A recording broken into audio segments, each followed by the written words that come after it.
Hi, today I want to talk to you about conscious relating. This is a very important topic in our lives, especially because in relationships we come in contact with ourselves, with our deep feelings inside, with our joys, with our expectations, with our aliveness, and also with our pain and insecurities. I want to talk to you today about 3 stages in relationship.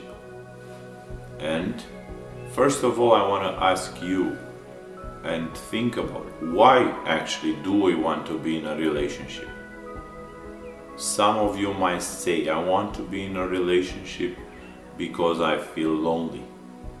Or maybe I want to share something what is inside of me, a joy, a beauty, love. Maybe I want to travel. Maybe I want somebody for his position or for the money. Maybe I want to feel that aliveness again in my life. Who knows? Maybe you have different reasons.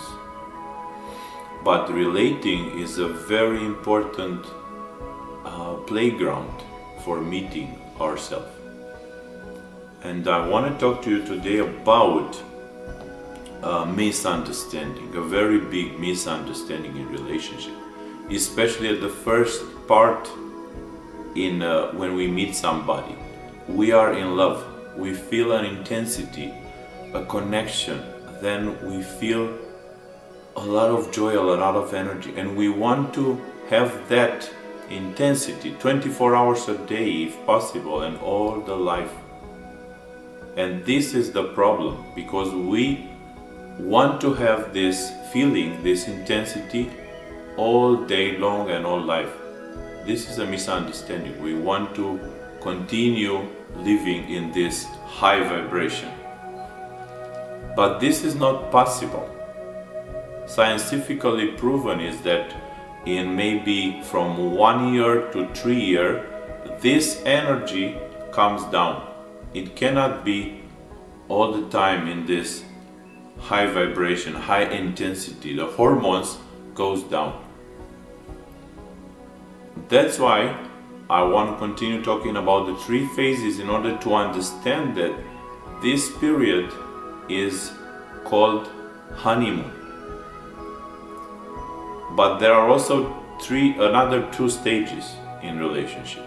So, honeymoon is the phase when you meet the other and you are totally completed. You feel completed with him or with her. You feel that he is your beloved for all your life. You feel that you can have a lot of children and you can be together with that person. Your heartbeat is totally different. You feel ecstasy, you feel joy, you feel a lot of emotions. You feel that your head is in the clouds. And this is so beautiful. You feel inspiration in your life. You feel you are more inspired. Maybe you write poetry, or you become more joyful generally. And this phase is like generative of energy. But there comes the next phase at a certain time. I call it emotional phase. And in this period, you start to feel your woundedness. You start to feel your fears, your insecurities, not only the intensity of love. You start to feel ashamed. You start to remember the past relationship when you felt betrayed maybe, or your childhood and you felt abandoned. And many anchors start to come out.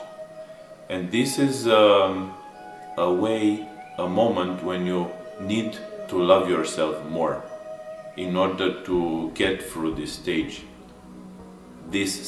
together with your partner, and not blaming him or her, because this is usually the tendency. Another tendency is to isolate yourself, and another one might be to try to change him or her. This is common. Usually in my workshops about relating, I talk and we do a lot of exercise of understanding how we project ourselves in relationship and how we can deal with blaming the other and taking responsibility for what we feel.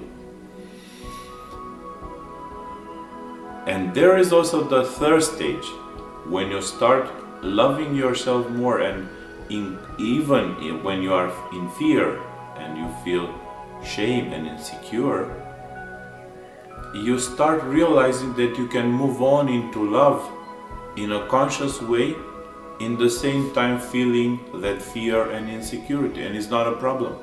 You can move on and it's not a problem. And this is actually, you start to move in the third stage, which I call the bliss stage. This is a moment when your heart becomes a center, when you start to really open your heart and feel that you are the source of that love.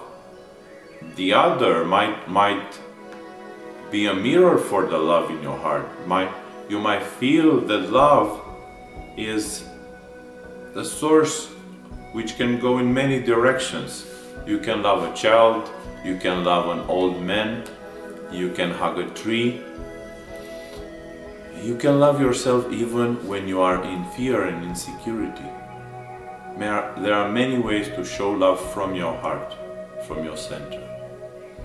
And in this stage, I call it bliss stage because it is a moment when you can expand a lot beyond yourself and beyond the ego, beyond the personality.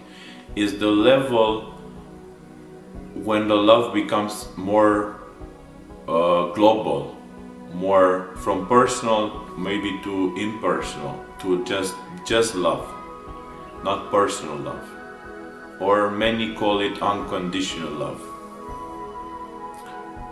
Okay, I hope it was a good information for you, and all stages we explore a lot through many workshops and many tools in my playground, in my play workshops.